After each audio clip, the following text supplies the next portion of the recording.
एक ऐसी किताब जो 500 साल पहले लिखी गई थी, वो आज भी इतनी चर्चा में क्यों है? आखिर क्या है इसमें? तो चलिए आज हम सत्ता की इस क्लासिक गाइड द प्रिंस की दुनिया में उतरते हैं और समझने की कोशिश करते हैं कि इसके सबक आज भी इतने मायने क्यों रखते हैं। हम सबने ये शब्द सुना है, मैकियावेलियन। अरे भाई, वो तो बड़ा मैकियावेलियन है। लेकिन क्या हमने कभी रुककर सोचा है कि ये शब्द आया कहाँ से और इसका असली मतलब क्या है? जैसे ही ये शब्द कानों में पड़ता है, दिमाग में एक खास तरह की तस्वीर उभरती है ना? चालाकी, क्रूरता, धोखा, एक ऐसी अंधेरी दुनिया की छवि जहां मकसद पूरा करने के लिए कोई भी रास्ता, चाहे वो कितना भी गलत क्यों न हो, सही माना जाता है। लेकिन क्या यही पूरी सच्चाई है? क्या ये छवि पूरी कहानी बयां करती है? सच तो ये है कि ये कहानी का बस एक छोटा सा, बहुत छोटा सा हिस्सा है। असल में हुआ ये कि मैकियावेली की जो ये लोकप्रिय छवि है ना, वो उनके दुश्मनों ने गढ़ी थी, और वो भी उनके गुजर जाने के सदियों बाद। उनके नाम को जानबूझकर तोड़ा मरोड़ा गया ताकि नाटकों और राजनीतिक बहसों में उन्हें एक विलेन की तरह पेश किया जा सके। ये तो और भी मजेदार है। देखिए कैसे उनके नाम को बदल दिया गया। मैच ईविल मतलब बुराई जैसा कुछ, मैच अ विलेन यानी एक विलेन से मिलता जुलता। मतलब एक इंसान का नाम धीरे धीरे बुराई का दूसरा नाम बन गया। और ये सब हुआ 16वीं सदी के राजनीतिक और धार्मिक झगड़ों के कारण। तो इस किताब को ठीक से समझने के लिए हमें पहले उस इंसान को समझना होगा जिसने इसे लिखा, निकोलो मैकियावेली, और उन हालात को समझना होगा जो बेहद हताशा भरे थे। ये किताब किसी राजा या बादशाह ने नहीं लिखी थी, नहीं। इसे लिखा था एक 44 साल के डिप्लोमैट ने, जो अपनी जिंदगी की सबसे बड़ी बर्बादी का सामना कर रहा था। वो कोई ताकतवर तानाशाह नहीं था, बल्कि एक सरकारी अफसर था जिसने हाल ही में अपना सब कुछ गंवा दिया था। तो देखिए उनकी किस्मत कैसे पलटी। 1498 से 1512 तक वो फ्लोरेंस के सबसे बड़े डिप्लोमैट थे, राजाओं और पोपों से बातचीत करते थे। फिर 1512 में सरकार बदली और उन्हें नौकरी से निकाल दिया गया। और अगले ही साल 1513 में उन पर साजिश का शक हुआ, उन्हें जेल में डाला गया, टॉर्चर किया गया और आखिरकार शहर से निकालकर उनके छोटे से खेत में भेज दिया गया। तो ये समझना बहुत जरूरी है कि ये किताब नाकामी और मायूसी के अंधेरे में लिखी गई थी। ये सत्ता को समझने की एक कोशिश थी उस इंसान की जिसे सत्ता ने ही रौंद डाला था। और अपने इस निर्वासन के अकेलेपन से जूझने के लिए वो क्या करते थे? उन्होंने अपने खत में लिखा था, शाम होते ही मैं घर लौटता हूँ और अपने स्टडी रूम में जाता हूँ। मैं अपने शाही लिबास पहनता हूँ और मैं उन पुराने दौर के महान लोगों से बात करता हूँ और उनसे पूछता हूँ कि उन्होंने वो सब क्यों किया जो उन्होंने किया। मतलब वो हर रात इतिहास की गहराइयों में गोता लगाते थे ताकि उसके सबक सीख सकें।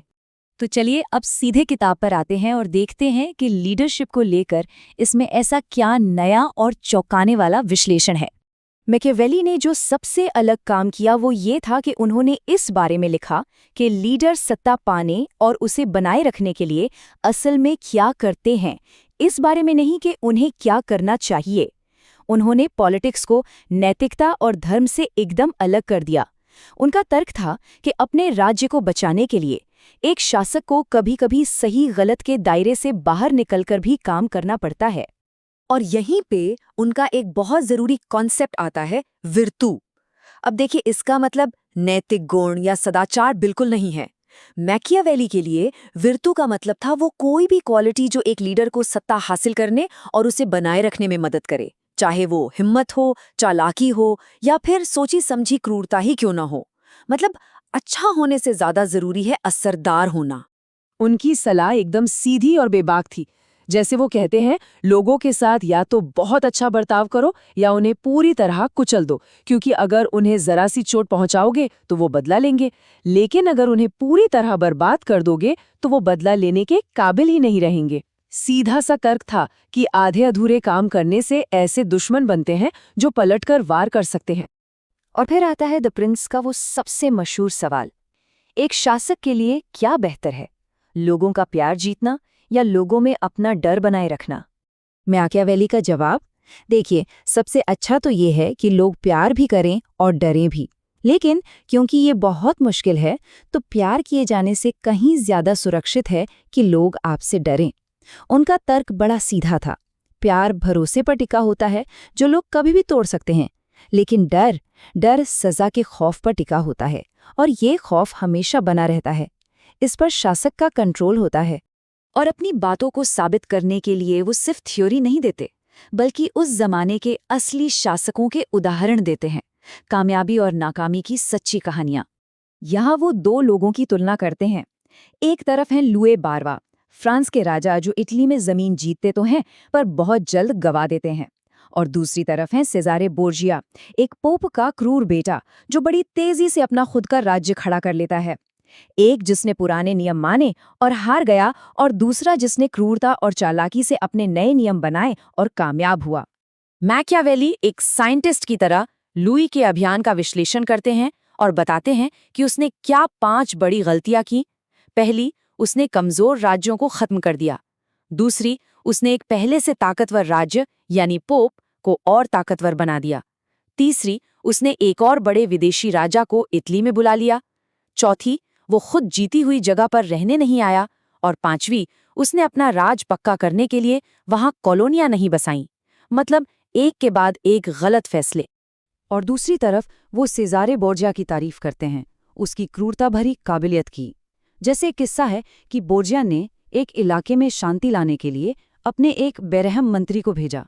जब उस मंत्री ने बेरहमी से सब ठीक कर दिया, तो बोर्जिया ने लोगों का दिल जीतने के लिए उसी मंत्री का सर कटवाकर चौक पर लटका दिया, साथ में एक खूनी चाकू भी रख दिया।